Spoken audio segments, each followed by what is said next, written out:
Oke guys, welcome back to Crypto Indonesia bersama gue Toshi, di mana kita akan membahas segala sesuatu yang berhubungan dengan cryptocurrencies dan blockchain.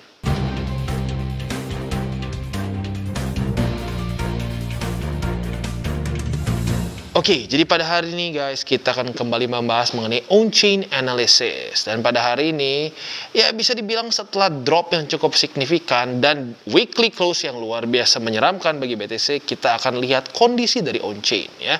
Atau bahasa kerennya bandar lagi ngapain sih ya. Kita akan langsung bahas di video hari ini. Oke, jadi pada hari ini guys, kita akan lanjut membahas mengenai on-chain analysis. Dan kemungkinan besar gua mempertimbangkan untuk on-chain ini menjadi satu segmen yang daily begitu, karena cukup banyak yang nanya mengenai on-chain ini dan cukup banyak minatnya ya, atau demand untuk si on-chain ini. Nah, jadi buat kalian yang belum tahu apa itu on-chain analysis, ini adalah sebuah analisa khas atau spesifik untuk kripto. Nah, kenapa? Rata-rata sistem kripto ini adalah public ledger, walaupun beberapa ada yang private blockchain ya. Tapi intinya adalah mereka ini public ledger, di mana data mereka ini di-store di blockchain. Nah, blockchain ini immutable, nggak bisa diganti lagi kalau sudah tercatat. Nah, data itu semua bisa diambil tentunya, ya. Kalau kita mau ambil secara mentahnya, kita bisa ambil misalkan di Ethereum, kita bisa ke Etherscan. Lalu kalau BTC ada beberapa lagi lah, dan banyak lagi. Nah, tetapi permasalahannya adalah itu data mentah. Kita nggak bisa lihat secara visual. Nah, UI seperti salah satunya CryptoQuant ini adalah UI yang bisa kita pakai untuk melihat apa yang terjadi di markets atau apa yang dilakukan oleh para ya bandar maupun retail ya, karena baik lagi ini semua data. Nah, untuk pertama seperti biasa kita akan masuk ke Bitcoin Exchange Net Flow. Alasannya kenapa gue pakai Net Flow adalah karena ini langsung memberikan gambaran secara lebih mudah. Kalau orang kan suka kadang-kadang cuma baca inflow atau outflow saja. Nah, kalau Net Flow ini adalah rumusnya inflow dikurangi outflow, maka menjadi Net Flow. Artinya apa? Simpelnya adalah di hari-hari yang dia barnya merah ya, dan semakin besar bar ini menunjukkan berapa banyak orang yang mengeluarkan BTC dari exchange mereka. Kalau merah ya. Kalau hijau kebalikannya, artinya banyak orang yang mengirim BTC ke dalam wallet exchanger. Berarti apa artinya? Kalau misalkan kita punya BTC nih ya, kita beli BTC di satu exchange, lalu kita kita kirim ke wallet kita. Artinya kemungkinan besar kita akan menghold BTC itu untuk waktu yang lebih lama. Nah, vice versa. Apabila kita mengirim BTC kita ke wallet exchange kita, kemungkinan besar kita akan menjual BTC tersebut.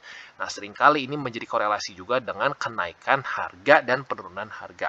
Ya, seringkali saat hijau seperti ini, ya, ini akan harga turun seperti di sini, ya. Nggak langsung, kadang-kadang mungkin bisa besoknya atau beberapa hari ke depan. Ya, tetapi ada korelasi di situ. Nah, kebalikannya kalau merah seperti ini biasanya terjadi akumulasi dan kemungkinan bisa naik seperti di sini dan seterusnya ya. Nah, tetapi satu hal yang harus kita mengerti bahwa on-chain analysis itu memberikan data langsung dari blockchain. Tetapi kita nggak berarti pasti nih saat terjadi merah gini pasti harga naik. No, pada faktanya kita bisa lihat di sini turun ya.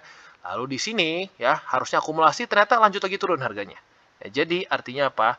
On-chain analysis ini pun sama seperti technical analysis, bukan dukun pribadi kita. Ya, karena gini, gue sudah cukup sering mendengar banyak orang yang bilang, wah, nggak ada tuh TA-TA, nggak penting. Kita harus tahu cara berpikir bandar.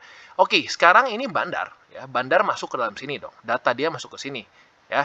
Karena semakin besar dia mengeluarkan BTC dia, ya semakin banyak diakumulasi, maka akan banyak data outflow. Kebalikannya, kalau dia banyak mengirim BTC, berarti akan banyak data inflow.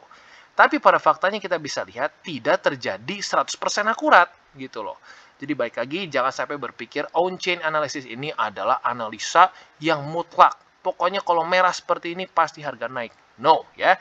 Jadi untuk jadi seorang trader yang bisa profitable adalah seorang trader yang bisa siap dengan semua kemungkinannya. Ya, makanya kenapa gue bahas selalu dalam skenario. Skenario bullish, bearish, dan medium. Ya, nah untuk sekarang kita bisa lihat 2 hari terakhir ya, tanggal 10 April dan tanggal 9 April ya, menunjukkan bahwa ternyata lebih banyak orang yang mengirim BTC ke exchanger. Maka dari itu kita bisa lihat korelasinya adalah selling pressure, harga BTC lanjut lagi turun ya. Dan kalau kita lihat korelasinya dengan para miners ya, jadi ini data untuk net flow keseluruhan. Nah, kalau ini adalah yang versi minernya ya. Yang versi minernya sama-sama net flow, tetapi perbedaannya apa? Hanya satu saja. Wallet ya. Kalau wallet di sini mereka tidak peduli, semua wallet mereka hitung. Kalau di sini spesifik hanya wallet dari para miners saja. Jadi ini adalah net flow dari para miners yang mengambil atau mengirim BTC ke dalam exchanger, ya. Kita lihat dalam beberapa hari terakhir. Seperti pembahasan on-chain kita terakhir, ya, ada perbedaan data, ya, atau ada ketidakselarasan antara retail dan ya whales, ya, atau keseluruhan lah, data keseluruhan dengan data para miners. Para miners dari tanggal 3 April sampai tanggal 8 April dia akumulasi walaupun harga jatuh, ya. Sementara untuk para retail, ya, dan whales juga, atau mungkin ya sekali lagi gue ulangi, data keseluruhan menunjukkan bahwa malah lebih banyak yang mengirim BTC mereka dan menjual kemungkinan besar, ya. Jadi ini ada sedikit perbedaan, ya, dan ini sekali lagi juga menunjukkan bahwa tidak ada yang 100% pasti di sini, ya. Dan kalau kita lihat di sini miners, ya, tanggal 9 April dia banyak yang mengirim, ya, lebih banyak inflow ke dalam exchanger. Sementara tanggal 10 lebih banyak yang mengeluarkan BTC. Nah, maka dari itu kita lihat sepertinya, ya, para miners pun yang tadinya masih bersikeras untuk akumulasi mulai banyak yang sedikit membuang BTC mereka. Kenapa bisa seperti itu? Menurut gua karena miners itu punya overhead cost, di mana mereka harus bayar listrik, bayar mungkin sewa tempat, bayar pegawai, dan lain-lain. Itu semua harus dibayar dengan apa? Ya, dengan BTC yang mereka mining, ya. Maka dari itu kemarin tanggal 9 ada sedikit inflow, ya. Nah, tapi yang uniknya tanggal 10 masih lagi-lagi outflow secara keseluruhannya dari para miners. Jadi kalau kita lihat miners masih cukup bersikeras untuk terus mempertahankan BTC mereka atau bahkan mungkin mengakumulasi BTC mereka, ya. Dan sekali lagi ini datanya adalah all miners, ya. Di sini kita bisa spesifik sih, ya. Ada misalnya pool tertentu. Contohnya di sini ada 1T hash, lalu ada Ant pool, Binance pool, dan lain-lain. Tapi seperti biasa kita akan ambil datanya keseluruhan supaya bisa melihat kondisi market secara keseluruhan, ya. Nah, jadi itu satu hal yang harus kita lihat dulu, ya. Untuk untuk data keseluruhan, ya, untuk exchange net flow ini menunjukkan bahwa 2 hari terakhir banyak yang inflow BTC atau mengirim BTC mereka ke exchanger, dan kalau kita lihat korelasinya ada dengan penurunan harga. Nah, tetapi kalau untuk para miners kita bisa lihat tanggal 9 lebih banyak inflow, tetapi pada tanggal 10 malah cenderung lebih banyak yang outflow, ya. Jadi baik lagi datanya masih sedikit ambigu nih, belum ada keselarasan antara para miners dengan para retail maupun keseluruhan, ya. Jadi kurang lebih seperti itu. Oke, dan selanjutnya kita masuk ke Bitcoin Miners Position Index atau disingkat sebagai MPI. Apa ini MPI? MPI ini adalah rasio antara total miner outflow dibandingkan dengan 1 year moving average dari total miner outflow. Ya, jadi simpelnya apa? Ini menunjukkan bahwa apakah para miners lebih banyak membuang BTC mereka dibandingkan dengan data yang sebelumnya, gitu, ya. Gak ngerti bang, cara pakainya gimana? Cara pakainya adalah simpelnya apabila yang garis biru ini di atas dari titik-titik merah atau garis putus-putus merah, ini menunjukkan lebih banyak miners yang membuang BTC mereka ke exchange dengan ya tujuannya kemungkinan besar sebagai selling pressure, ya. Nah, yang unik adalah datanya berkonfluence dengan net flow yang tadi kita bahas, ya. Di mana sejak tanggal 5 April sampai sekarang, ya, sampai tanggal 10, para miners tetap lebih sedikit mengirimkan BTC mereka, gitu. Jadi intinya lebih banyak para miners lebih banyak yang menahan BTC mereka dibandingkan dengan yang menjual BTC mereka. Jadi para miners lebih banyak nge-hold. Sementara kalau data keseluruhan menunjukkan bahwa lebih banyak retailers yang dalam 2 hari terakhir ini membuang BTC mereka. Ya, jadi ini tentunya ada sedikit perbedaan, ya, ada perbedaan antara para miners dengan retail. Mana yang benar kita nggak tahu. Balik lagi, on-chain analysis ini bukan dukun pribadi kita. Jadi yang hanya kita bisa lakukan adalah mengolah data di sini, ya. Tapi intinya apa? MPI-nya selaras dengan net flow dari para miners, ya. Jadi itu data yang ingin gue sampaikan di sini. Oke, dan yang selanjutnya adalah Ethereum Exchange Net Flow. Tentunya adalah data total dan all exchanges. Seperti biasa, ini bisa diubah, ya. Buat kalian yang ingin oprek-oprek sendiri bisa, tinggal masuk ke CryptoQuant, bikin akun gratis, ya. Di sini kita bisa ubah ke spot exchanges aja, atau ke derivative exchanges aja, atau bahkan spesifik per satu exchanger, ya. Nah, sekarang kita bisa lihat ini data untuk net flow exchanges aja, yang nggak ada yang versi miners. Jadi, ya baik lagi, yang membuat kenapa Ethereum dan BTC, dan basically BTC dengan altcoins itu berbeda secara resiko adalah karena BTC lagi-lagi secara data lebih komplit, gitu ya. Nah, untuk sekarang kita bisa lihat perbandingkan BTC dengan ETH dalam beberapa hari ke belakang ya. Untuk Ethereum kita bisa lihat walaupun harga drop ya, dalam beberapa hari terakhir ini masih cenderung lebih banyak yang akumulasi BTC ya.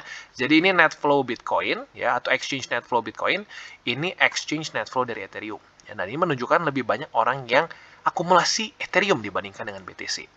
Nah, jadi ini mungkin bisa satu hal kita simpulkan bahwa ya, penurunan dari ETH ini lebih karena ke korelasi dengan BTC. Ya, jadi mau tidak mau ini satu hal yang harus kita terima bahwa pada faktanya altcoins termasuk Ethereum ya, buat kalian yang nggak tahu, altcoins itu adalah alternative coin.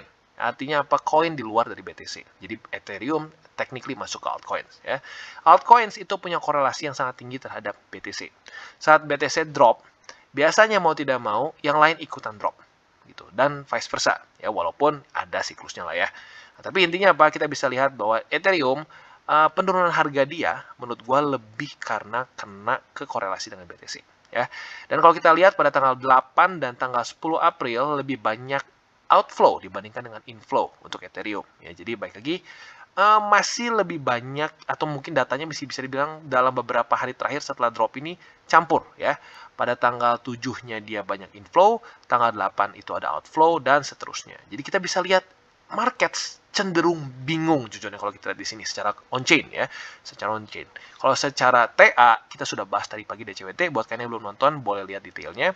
Tapi kalau secara TA kita bisa lihat bahwa dia BTC ini sudah close di bawah dari bull support band, dan itu tentunya adalah tanda yang kurang baik alias bearish ya. Jadi kurang lebih seperti itu, dan kita akan lanjut lagi ke data lainnya. Untuk yang lainnya kita lebih masuknya ke BTC. Oke, dan selanjutnya kita masuk ke Bitcoin Estimated Leverage Ratio. Dan lagi-lagi datanya kita pakai all exchanges. Nah, buat kalian yang pengen bikin akun di sini dan ngoprek-ngoprek sendiri, bisa ya. Datanya bisa diubah-ubah. Ini bisa diubah ke per satu exchange tertentu. Lalu ada bisa kita pasang juga SMA, EMA, dan lain-lain lagi ya. Nah, tapi pada hari ini kita akan gunakan data all exchanges karena kita ingin tahu data keseluruhan. Cara pakainya gimana? Ya, cara pakainya adalah simple.